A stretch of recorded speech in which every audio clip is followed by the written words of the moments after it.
People think Alaska is just cold and empty. Most folks picture Alaska as a blank stretch of ice and wind, a lonely edge of the world where nothing lives but the cold itself. But they're wrong, at least about the empty part.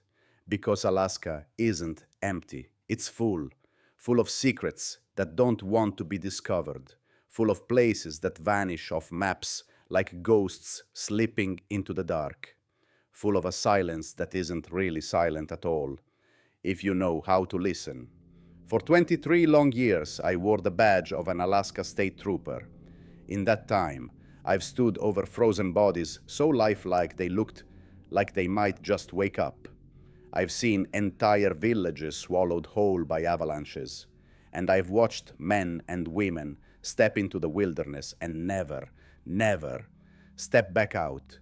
But nothing, absolutely nothing, prepared me for what I stumbled into that February of 2022, 300 miles northwest of Fairbanks, a place that, according to every map, every satellite image, every official record, didn't exist. If you're from Alaska, you know what I'm talking about when I say the darkness. Not just the absence of sunlight during our endless winter nights, but the weight of it, the way it presses on your chest, seeps into your thoughts, and makes you question what's real. Drop a comment below. Where in Alaska are you watching from? And tell me, have you ever found something out there that wasn't supposed to be there? My name is Sergeant Mike Kovac, Alaska State Troopers, retired. At least, that's what the paperwork says. Truth is, after what happened at Nukem, that's what the village called itself, I couldn't do the job anymore. Couldn't stare at a map without wondering what else was hidden between those lines. Couldn't fly over the wilderness without scanning for lights, where no lights should be. This isn't the official report. This isn't the cleaned-up story the state wants you to believe. This is the real story. The story of the village of 147 souls who, according to every government record, had all died in 1953. February in Alaska is a special kind of hell. It's not just the cold, though at 40 below, the air slices into your lungs like knives, and exposed skin can turn to ice in minutes. It's the darkness. Up here in the far north, the sun barely peaks above the horizon, gifting you maybe 4 hours of dim twilight that pretends to be daylight. And it does things to your mind. It warps your perception. That darkness will make you see things that aren't there. Or maybe it reveals what's been there all along, hiding in the light. I was stationed out of Fairbanks then, covering a territory the size of Ohio, with only a few thousand souls scattered across it. Most of my calls were routine. Domestic disputes in dry villages, search and rescue missions for hunters who'd lost their bearings, welfare checks on elderly folks living alone in cabins 50 miles from their nearest neighbor. But on February 15th, 2022, a call came through that wasn't routine at all. It came from a bush pilot named Tommy Ashlock, a UPC guy I'd known for 15 years. Tommy had flown everything from medical supplies to mail across interior Alaska. He knew the land better than most men know their own hands. He wasn't the type to spook easily. But when his voice crackled through the radio that morning, there was a tremor in it. "Mike, I need you to come out to Bettles. Got something you need to see," he said. Static gnawed at his words. "What kind of something, Tommy?" I asked, already reaching for my gear. Bettles is a speck on the map, 180 miles northwest of Fairbanks, mostly a jumping-off point for Gates of the Arctic National Park. "I found a village," he said after a pause. "A village that ain't supposed to be there." The way he said it made my skin prickle. In Alaska, finding an unmarked settlement isn't unheard of. Native families sometimes set up fishing or hunting camps far from any official map. Hermits build cabins deep in the trees. But this was different. What do you mean? Not supposed to be there? Mike, Tommy's voice dipped lower. I've been flying this route for 20 years. This village, it's like it appeared overnight. And there's something else. He hesitated. The people there. They're all wearing clothes from the 1950s. And they acted like they'd never seen an airplane before. By that afternoon, I was in the state patrol plane, headed for battles, fighting crosswinds and ice the whole way. My Cessna 185 was reliable, but basic. In February weather, every flight felt like a gamble. Tommy was waiting at the airstrip, standing beside his own plane. A beat-up de Havilland Beaver that looked like it had survived more winters than either of us. He was in his 50s, his face weathered like old leather, the look of a man who'd spent his life outdoors. He didn't bother with small talk. It's about 60 miles northwest, he said, spreading a topographical map across his plane's wing. Right here, in this valley. He tapped a spot between two ridges. I looked down. The map showed nothing but wilderness. No villages, no mining claims, not even ruins. You sure about the location? I've got GPS coordinates, he said, pulling out his phone. But Mike, here's the weird thing. When I tried to mark it on my GPS, it wouldn't save. Like the device couldn't accept that the location exists. We took Tommy's plane. He knew exactly where we were going. The flight was rough, winds buffeting us hard enough to slam us into the mountains if we weren't careful. Below us stretched an endless white expanse, broken only by black spruce forests and the occasional frozen river. As we flew, Tommy shouted over the engine. I was flying supplies to a research station when the weather forced me to detour, he said. I saw smoke from chimneys, which caught my attention because there's nothing out here. So I circled lower to check it out. And it's a full village, Mike. 30, maybe 40 buildings, wooden structures. Looks like 1940s, 1950s construction. People walking around, kids playing. But here's the thing. When I circled back for another look, they were all standing in the middle of the village, just staring up at me. Every single one of them. Just staring. 40 minutes later, Tommy began to descend. There, he said, pointing ahead. I followed his finger, and my stomach dropped. Nestled in a valley between two ridges was indeed a village. Smoke curling up from chimneys, worn paths in the snow connecting the buildings, people moving about. It looked completely normal, except for one thing. It absolutely should not have existed. I'd memorized the maps of this region as part of my job. This valley was supposed to be untouched wilderness. It had been untouched wilderness for as long as records existed. The nearest known settlement was more than 100 miles away. We circled once, and just as Tommy had described, people emerged from their buildings and stood in the open, all facing up, all watching us. There must have been over 100 of them. Heavy coats and furs that looked handmade. Even from the air, something felt wrong. The way they stood so still, their movements so eerily synchronized. Where the hell do we land? I asked. There's a flat area about a mile south, Tommy said. Looks like a frozen lake. Should hold the plane. The landing was rough, but manageable. We suited up in an Arctic gear. At 40 below, you don't take chances. Then we began the trek toward the village. The sun was already sinking, though it was only 2 p.m., casting long, sharp shadows across the snow. Our breath crystallized instantly in the air. At the edge of the village, a group of men came out to meet us. They wore parkas of caribou hide, fur-lined hoods, sealskin boots, traditional clothing, but the style was decades old. The man at the front looked to be in his 60s, his deep-set eyes and wind-etched face telling a lifetime of Arctic winters. "Hello," I called out in English. Then, in my limited Inupia, I'm Sergeant Kovac with the Alaska State Troopers. This is Tommy Ashlock. The man studied us for a long moment before answering in accented English. I am Joseph Newcomb. I speak for this village. Why have you come? His phrasing was strange, formal, stilted, but stranger still was his accent.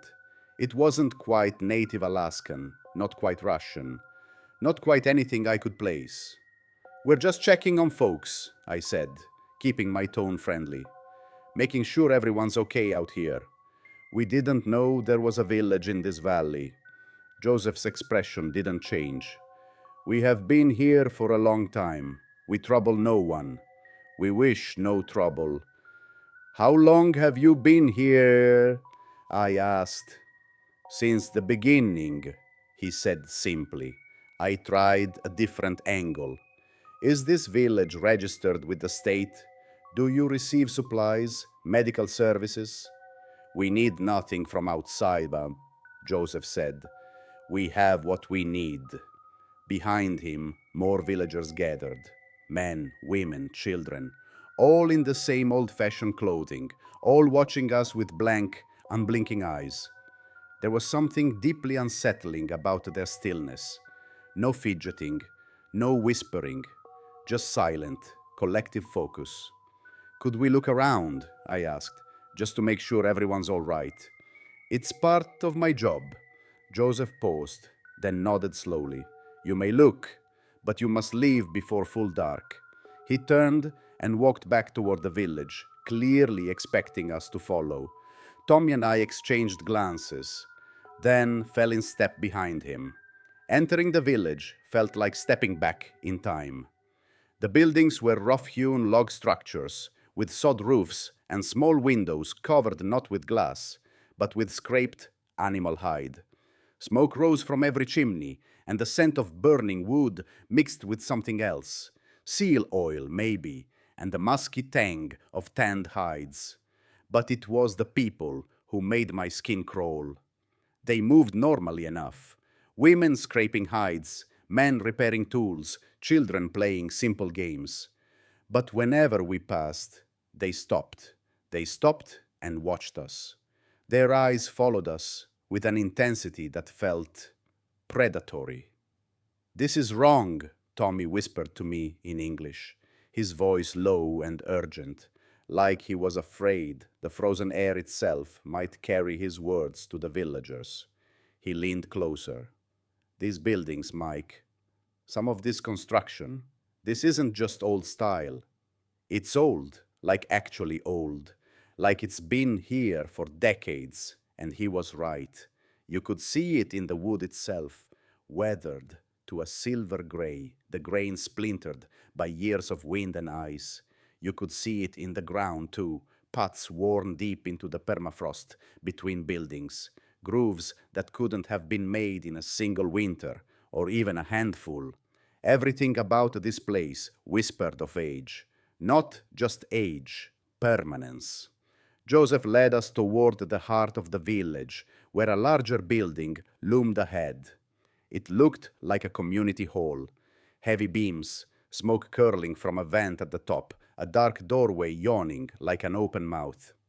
You wish to know about us, Joseph said. His words weren't a question. They landed like a statement, a challenge. Yes, I said, trying to sound steady, starting with why you're not on any map. Maps are made by outsiders, Joseph replied, his eyes cold as the snow. We did not ask to be on their maps. But surely someone knows you're here, I pressed. You must trade with other villages, get supplies. We have what we need, he said again, the same words, but heavier now, like a door closing. I was about to push further when a woman approached, elderly, bent, her movements slow but deliberate. She spoke to Joseph in a language I didn't recognize. It had the echo of Inupiat, but was different, older, ancient even. Joseph's expression changed instantly. His jaw tightened, his eyes hardening like frost. You must leave now, he said abruptly. It's only 3 p.m. I protested. The darkness comes early here. You must leave now. There was something in his tone, something that brooked no argument. It wasn't a suggestion, it was an order. We were escorted back toward the edge of the village. My breath came out in clouds, my boots crunching in the snow. That's when I saw it. A group of children playing near one of the houses, their laughter muted by the cold, and one girl, maybe 8 or 9, holding a doll. It was a simple thing, hide and fur stitched together, but it wore a tiny uniform, a military uniform, and my heart froze. The insignia on that uniform, I recognized it from history books. It was a Soviet military uniform from the 1950s. Tommy, I said quietly, we need to go. Now. We made it back to the plane as the last light was bleeding out of the sky. As we lifted off, I looked back at the village. Lights were flickering to life in the windows, oil lamps, not electric. And in the center of the village, every single resident had gathered again, standing in formation, watching our departing plane. Mike, Tommy said, as we climbed to altitude, look at your phone. Look at the GPS. I pulled it out, checked our coordinates. According to the GPS, we were nowhere. The location simply didn't register. The screen showed our last known position as Bettles, even though we were 60 miles away. It's like it doesn't exist, Tommy muttered. Like the village is in some kind of dead zone that technology can't recognize. We flew back to Bettles in silence, both of us lost in our thoughts, trying to process what we'd seen. When we landed, I went straight to work. I started researching the village name, Nukem. Nothing. No record of it in any Alaska Native Village database. Then, on a hunch, I dug deeper. Old records, military documents from the 1950s. And that's when I found it. Operation Nukem, a classified US military operation from 1953. The details were mostly blacked out, but what remained was chilling. It involved a joint US-Soviet scientific expedition to study anomalous phenomena in the Arctic. The mission had ended in disaster. All 147 participants listed as missing, presumed dead after a severe storm. 147 people, the exact number I had estimated in the village. I showed the document to Tommy. His face went pale. Mike, those people in the village, you don't think... I don't know what to think, I said. But deep down, a part of me already knew. I had to go back, had to find out what was really happening in that valley. I filed a report with my superiors in Anchorage, requesting backup and resources for a full investigation. The response I got was not what I expected. Instead of backup, my phone rang. A number I didn't recognize. The voice on the other end was calm, professional, and absolutely terrifying in its implications. Sergeant Kovac, you are ordered to cease all investigation into the settlement you discovered. This is a matter of national security. Do not return to that location. Do not discuss it with anyone. Your report has been classified and sealed. Who is this? I demanded. Someone who's trying to keep you alive, Sergeant. There are things in Alaska that are better left alone. That village is one of them. The line went dead. I should have listened, should have filed the encounter away as unexplained and moved on with my life. But I'd been a cop too long to let something like that go, especially when it involved 147 people who were supposed to have died almost 70 years ago. For 3 days, I tried to follow orders, went back to my routine, drunk snowmobilers, missing hunters, welfare checks. But every night, I found myself staring at the photographs I'd taken on my phone. Most were blurry, white landscape, nothing. but a few captured the village clearly. The buildings, the people, the impossible existence of it all. On the fourth night, my phone rang. Tommy. Mike, I went back. My blood went cold. Tommy, what the hell were you thinking? I had to. I kept thinking about those kids, about how they looked at us. Mike, something's wrong there. Really wrong. Where are you now? Bettles. I just got back. Mike, the village is gone. I sat up straighter. What do you mean, gone? I mean, gone. I flew over the exact same coordinates 3 times. There's nothing there but empty valley. No buildings, no smoke, no paths in the snow, nothing. It's like it never existed. I was on a plane to Battles the next morning. Told my supervisor I was taking personal days. Didn't mention where I was going. When I arrived, Tommy looked haggard, like he hadn't slept since we'd last spoken. Show me, I said. We took his plane again, flying the same route. My GPS still showed nothing, but Tommy knew the landmarks. A distinctive ridge here, a frozen river bend there.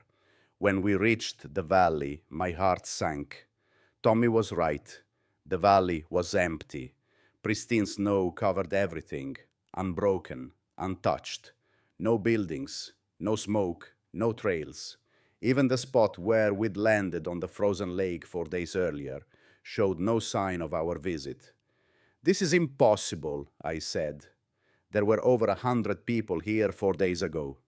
I know what we saw, Tommy said grimly, but look at this. He banked the plane for another pass, and that's when I saw it. In the snow, barely visible from the air, was a pattern, a massive circle, maybe 300 feet across, with geometric designs etched inside it. It was subtle, just variations in how the snow had settled. But once you saw it, you couldn't unsee it. Land, I told Tommy. Same spot as before. The frozen lake was solid beneath our skis. We geared up and hiked to where the village should have been. The snow was deep, undisturbed. But as we walked, I noticed something odd.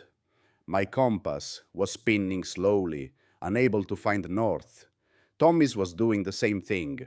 When we reached the center of where the village should have been, I knelt and dug through the snow. About 3 feet down, my gloved hand hit something hard. I cleared more snow away, revealing wood. Old, weathered wood. The top of what looked like a roof beam. It's below, Tommy said, understanding immediately. The whole village is under the snow. But that made no sense. 3 feet of snow doesn't accumulate in 4 days, not without a major storm. And the weather had been clear. More than that, the snow wasn't fresh. It had the crusty, layered quality of snow that had been there all winter. We spent 2 hours digging, uncovering more evidence of structures beneath. But the sun was getting low. We had to leave. As we walked back to the plane, I noticed something in the snow, footprints, but not human.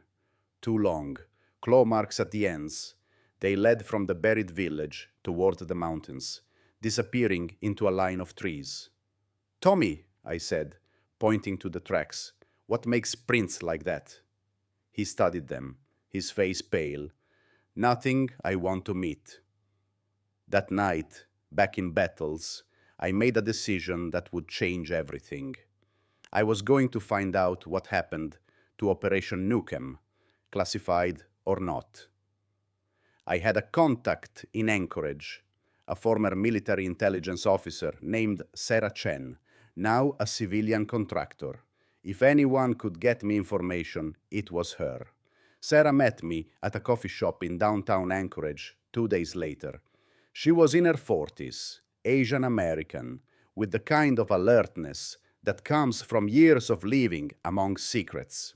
Mike, what you're asking about is beyond classified, she said quietly, glancing around the nearly empty shop.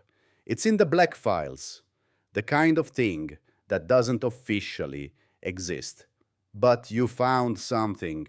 She slid a thumb drive across the table. I shouldn't be giving you this.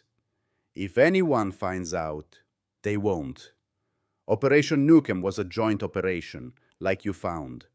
But it wasn't just US and Soviet. There were scientists from Canada, Norway, even Japan. They were investigating something called the Alaskan anomaly. What kind of anomaly? The files are vague, but from what I could piece together, it was some kind of temporal or dimensional irregularity, a place where the normal rules didn't apply. The expedition was supposed to study it, figure out if it could be weaponized, and on November 15th, 1953, they made contact with something. The last communication said they'd found inhabitants and were attempting to establish relations. Then, nothing. Search parties found no trace of the expedition, the equipment, nothing. Just empty wilderness. I thought about the Soviet uniform on the child's doll, about Joseph saying they'd been there since the beginning. Sarah, what if they're still alive? What if the expedition never left? She shook her head. Mike, that was almost 70 years ago. Even if they survived whatever happened, they'd be ancient by now. The youngest members would be in their 90s. But I thought about the children I'd seen in the village. Children who couldn't have been more than 10. There's more, Sarah said reluctantly. The files mention other incidents. Teams sent to investigate over the years who came back. Wrong. Wrong how? Changed. Some went insane talking about a village that moved through time, about people who weren't really people anymore. Others just disappeared entirely. The military finally declared the area off limits in 1978. As far as I can tell, no official expedition has gone there since, until you stumbled onto it. Mike, you need to leave this alone. Whatever's happening up there, it's beyond our understanding. The people who dig too deep into this don't come back, or they come back broken. But I couldn't leave it alone. Those were American citizens out there, even if they were from 1953. They needed help, or at least someone needed to understand what had happened to them. I thanked Sarah and left, my mind already planning my next move. I went back to Bettles the next day. But Tommy refused to fly me out again. I'm done, Mike. That's what Tommy told me, his voice shaking with exhaustion and fear. I've been having dreams. Dreams about the village, about the people there. They're calling me back, and I'm scared that if I go, I won't leave. His words hit me like ice water down my spine.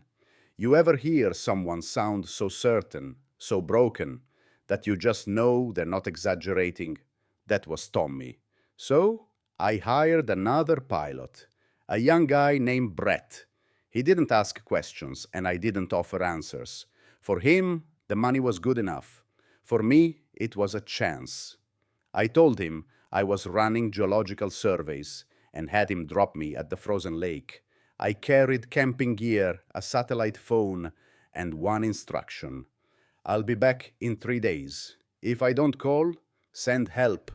His plane lifted into the gray sky and vanished, leaving me alone in that endless white wilderness. The silence out there, it doesn't just surround you, it presses against your skin, heavy and alive. I shouldered my pack and started toward the valley. The buried village was waiting for me, exactly as I'd left it. But this time, I wasn't just a visitor. I'd come prepared.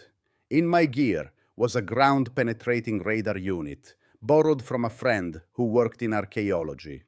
I spent the entire first day scanning, mapping what lay beneath the snow, and what I found, it made my stomach twist.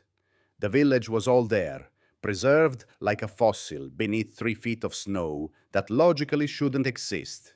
But the radar revealed something else, something impossible. The readings showed the buildings were there and not there, like they were hovering in probability. The device interpreted them as existing in multiple states at once, part physical, part ghost. That night, I set up camp at the valley's edge. Above me, the aurora borealis spilled across the sky in brilliant green curtains. But as I watched, they began to spiral downward, curling unnaturally toward the valley. Shapes and patterns formed in the lights, patterns that hurt to look at. And then, the voices. They drifted on the wind, layered in harmonies too complex for human throats. A hymn. Something I half remembered from childhood church pews, twisted into something both beautiful and deeply wrong. The singing was coming from beneath the snow. Gripping my flashlight, I stumbled toward the sound, and that's when the snow itself began to glow. First faint, then stronger, until suddenly, impossibly, the snow was gone, and the village stood before me, just like the first time I'd seen it.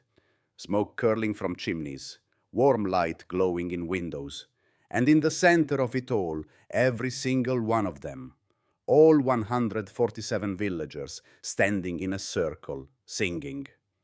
Joseph Nukem broke away from the formation and walked toward me, but something about him was wrong, too fluid, too perfect, as if a puppet master had studied the mechanics of walking and was now trying to replicate it.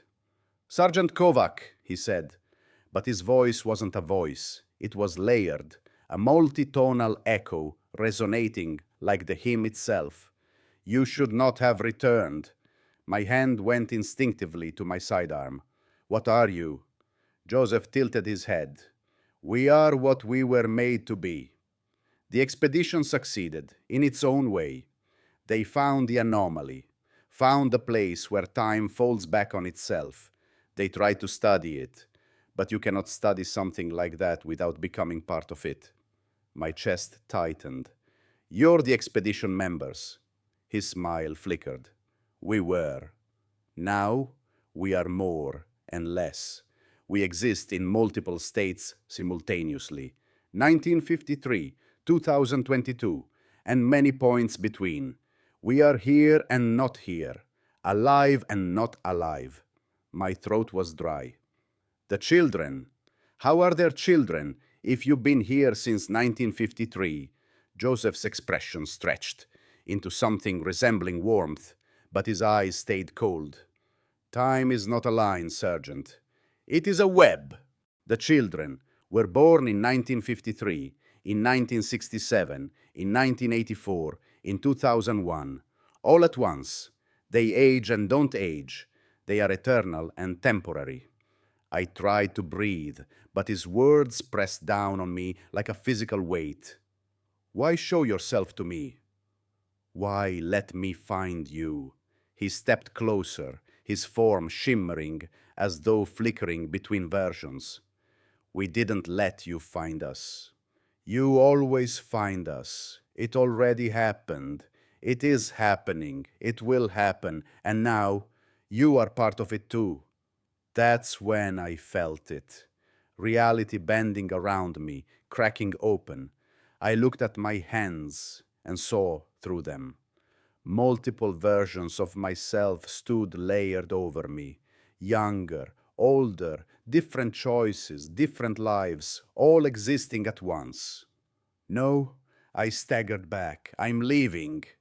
You can try, Joseph said softly, almost pitying. Others have tried. But once you've seen the truth of time, you cannot unsee it. You will carry it with you, and it will call you back. I broke. I ran. Through the snow, through the valley, my chest burning as I packed frantically at camp. My hands shook as I called Brett on the satellite phone. Emergency extraction. Now, hours later, as I waited for him to arrive, I looked back at the valley one last time. The village was gone again, buried beneath that impossible snow, but the singing, faint, persistent, still rode the wind. Brett picked me up 3 hours later. As his plane rose into the frozen sky, I turned back. The valley was empty, but in the snow below, patterns formed, faces. 147 faces staring up at me, watching me leave, or watching me arrive, or both, or neither, because time isn't a line. That night, the dreams began. When I closed my eyes, I was in the village again. But it wasn't 2022. It was 1953. I was wearing a military uniform, taking notes as Soviet and American scientists set up equipment I didn't understand. Then it shifted. It was 1978. I was part of a military team investigating the anomaly. The village was empty and still somehow alive. Then, 2022 again. But in this dream, I lived there, had always lived there, married to a woman whose face changed every time I looked at her. I woke gasping, my apartment suddenly feeling foreign, wrong, like I didn't belong there, like I belonged in that valley, in that village that existed in all times and no time at once. For 2 weeks, I tried to go back to normal duty. But normal doesn't exist anymore once you've seen behind the curtain. Sitting at my desk, I'd be writing a report, and the words would change on the page. Reports from years I hadn't lived, or hadn't lived yet. I'd look at suspects and see versions of them. Who they were, who they might have been, who they might become. My supervisor, Captain Diana Reeves, finally pulled me into her office on March 3rd. Mike, what the hell is going on with you? She asked, not angry, concerned. And that was worse. Diana was a 25-year veteran. She'd seen her share of strange things in Alaska, but this, she slid a file across the desk. You filed a missing person report yesterday for someone who doesn't exist. My stomach dropped. The file was filled out in my handwriting, signed by me. The name, David Chen. I had no memory of writing it, but I knew deep in my bones that David Chen did exist. Just not here, not in this timeline. I remembered meeting him in the village, in a reality where he'd been part of the 1987 expedition, the one that never returned. You're taking leave, Diana said firmly. 2 weeks minimum. Get your head straight, Mike. See a counselor if you have to. But I can't have you in the field like this. I nodded. Knowing therapy couldn't help. How do you explain that reality isn't what everyone thinks it is? That time itself is broken. But those 2 weeks gave me something else. Time to research. I dove into every record I could find about the temporal anomalies. Villages appearing and vanishing, expeditions returning changed, or never returning at all. Most of it was buried in conspiracy nonsense, but buried in the noise were patterns. And then, in the deep corners of the internet, I found them. Others, people like me, survivors of what they called temporal contamination. One of them messaged me directly. Username, Kronos Survivor. His first words? Alaska, right? The village that exists in all times. You've been there, you've come to join us, he said. It wasn't a question, it was a verdict. I've come to make a choice, I answered, though my voice carried more weight than courage. I stepped into the heart of the village, toward the place where reality itself seemed to thin, where the air shimmered with an invisible fracture. And as I stood there, I felt myself unraveling, splintering into countless versions of me. I saw them all, timelines where I never wore a badge, timelines where I bled out on a battlefield in Afghanistan, timelines where I raised children, and others where I had never even been born. But I clung to one anchor, one undeniable truth. I was Sergeant Mike Kovac, Alaska State Trooper, and this was March 17th, 2022, and I was here for one reason only, to stop this anomaly before it consumed everything. I poured every ounce of will into that certainty, forcing it outward like a beacon. For a heartbeat, nothing happened. Then, reality bent, solidified. The chaos of countless villages overlapping, collapsing, existing all at once began to fold into one. The noise quieted. The blur sharpened. It was 2022 now. The expedition members stood before me, aged, fragile, human again. And the villagers, those echoes of eternity, screamed, not in agony, but in grief, as if something vast, beautiful, and infinite was being crushed into a single finite thread. The children, they vanished. Some had never existed. Others had grown old in timelines I had erased. Their laughter dissolved into silence. And then Joseph stepped forward, just Joseph.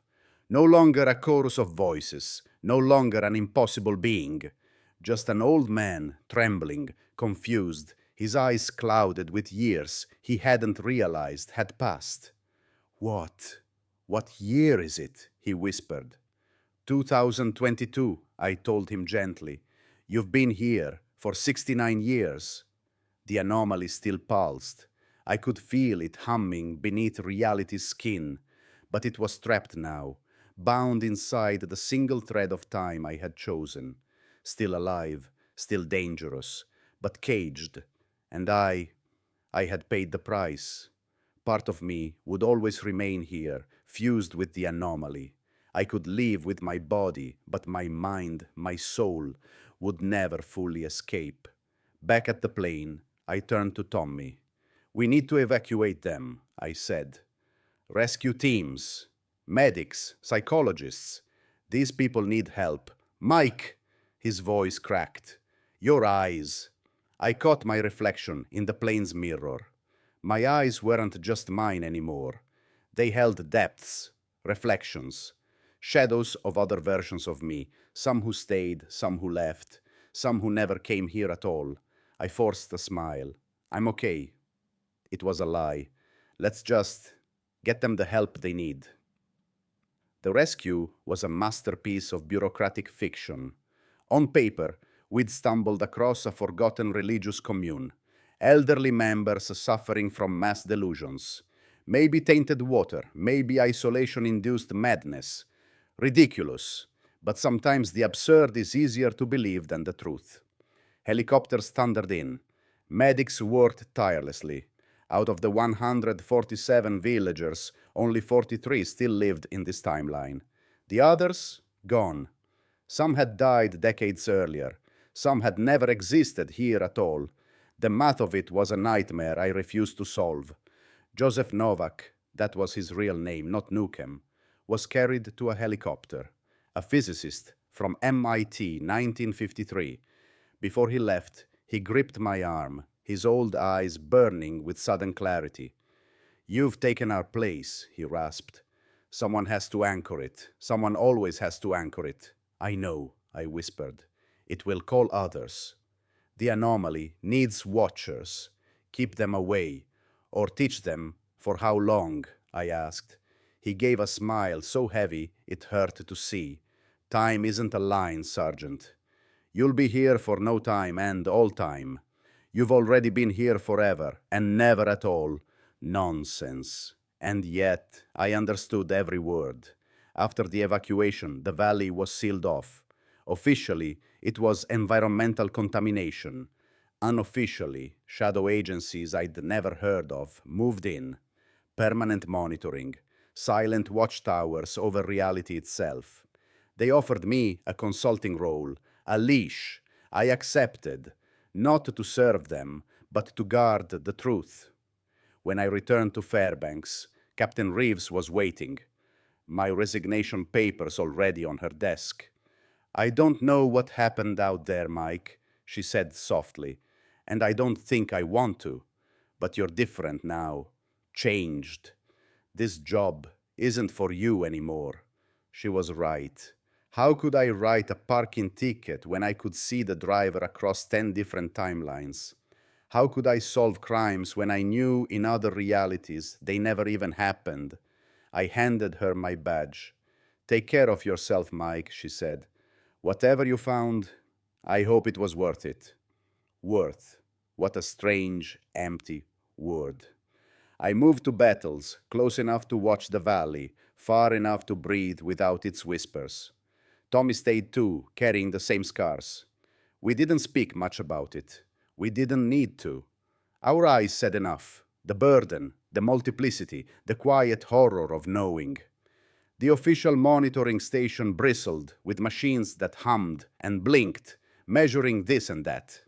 But the real guardianship, that was us, the ones touched by the anomaly, the ones who could feel its stirrings in our bones. My new title, Anomaly Response Coordinator. My real job, lighthouse keeper for reality itself. The first attack came quickly. A group of hikers slipped past the perimeter, hungry for secrets. I stopped them 5 miles out, flashing my credentials. They threatened conspiracy blogs, government cover up rants. I let them. Better they believe lies than choke on the truth. The second was more dangerous. A Russian science team chasing scraps of old Soviet records. It took diplomacy, veiled threats, and shadow negotiations to turn them back. But I knew they'd try again. The anomaly calls to curiosity like a siren song. But the hardest battles weren't with people, they were with the anomaly itself. Even collapsed, it wasn't stable. On nights when the aurora burned brightest, I'd see it, the village shimmering like an echo trying to claw its way back. And each time I had to force it down again, reinforce my choice. Each time I paid the price. Exhaustion, fragmentation, waking up not knowing which version of me was real. My journals became my lifeline, records of which timeline I'd chosen to live that day. Tommy, he fared worse. He lived in all timelines at once, conversations bleeding across decades. He eventually quit flying. The risk was too high. Watching him unravel was like watching my own future. Dr. Marcus Webb visited when he could. Sarah Chen, too. She told me there were 12 known sites like this across the globe, each with a keeper. What happens if one of us fails? I asked. Her silence was answer enough. Cities erased, histories rewritten, lives forgotten. And so I carried on, holding reality together with sheer will, until the day the voices came back. The expedition, still echoing in collapsed possibilities. You're dying, they told me. No human mind can bear this forever. How long? I asked. 2 years, maybe 3. And then the anomaly expands. Unless you train a replacement, or they whispered, I could let go, join them, become infinite, timeless, part of all things. For a heartbeat, I wanted that. No more burden, no more choosing, just peace. But then I thought of the world outside, the families, the cities, the lives hanging by the thread of my choice. No, I told them, I'll find another way. The answer came in the form of Jennifer Tikyak, young, Inupiat, a graduate student who arrived in Battles with dreams she couldn't explain. My grandmother told me stories, she said, about thin places, where times bleed together. She said our family was meant to guard them. It was in her blood, in her culture. Her people had known these truths long before men in suits tried to quantify them. I can teach you, I told her, but once you learn, you'll never be the same. I already know that, she said quietly. At least this way I'll understand the why. And so I trained her. A year of breaking and rebuilding perception, teaching her to collapse infinite timelines without drowning in them, to breathe underwater in the ocean of eternity. And she was perfect. Where I fought, she flowed. Where I anchored with brute force, she guided like a shepherd. By my 3rd year as keeper, Jennifer was ready, ready to take the burden, ready to let me rest. Tommy died that winter, quietly, peacefully, but I still saw him, alive in other echoes, smiling without confusion at last. Joseph Novak passed soon after, in a nursing home in Anchorage, the last of the original expedition in this timeline, but not truly gone, not ever gone. And then, after 5 years of carrying the weight of reality, I chose to leave. Jennifer, I told her, it's your turn now. This valley belongs to your family, always has, she nodded. We'll keep it breathing, like it always has. And so I left Battles on a clear March morning. As the plane lifted, I looked back. For a moment, I saw it all: the infinite village, the infinite lives, the infinite choices. Then I closed my eyes, chose, let it go. And the relief was like air after drowning. I settled in Maine, took quiet work, security consulting, 6 months of pretending to be just a man again. But the dreams returned, not of Alaska, of the Atlantic, something stirring in its depths, something ancient, avoided for centuries by fishermen who didn't know why. I called Sarah. There's something off the coast of Maine. Her answer chilled me. We know. We were waiting for you to notice. Are you ready? And I thought about Jennifer, holding the line in Alaska, about Tommy, at peace, about Joseph, smiling sadly across time. Time isn't a line, it's a web, and some of us are spiders, holding it together so the rest never know how fragile it is, not because we want to, but because someone has to. The village in Alaska still exists, in every timeline and in none. Jennifer watches. Her children will watch after her. And in some possibilities, the expedition still walks that eternal moment in 1953. Time isn't a line, it's a choice. And every day, people like me, people like Jennifer, make that choice for the rest of the world. They will never thank us. They will never know us. But we will keep watching, because someone has to. End recording. Sergeant Mike Kovac's current whereabouts, classified. Reports of anomalous activity off the coast of Maine, under investigation. The village, federally quarantined. Coordinates redacted. Do not seek it, do not search, because time isn't a line, but sometimes it's safer to pretend it is.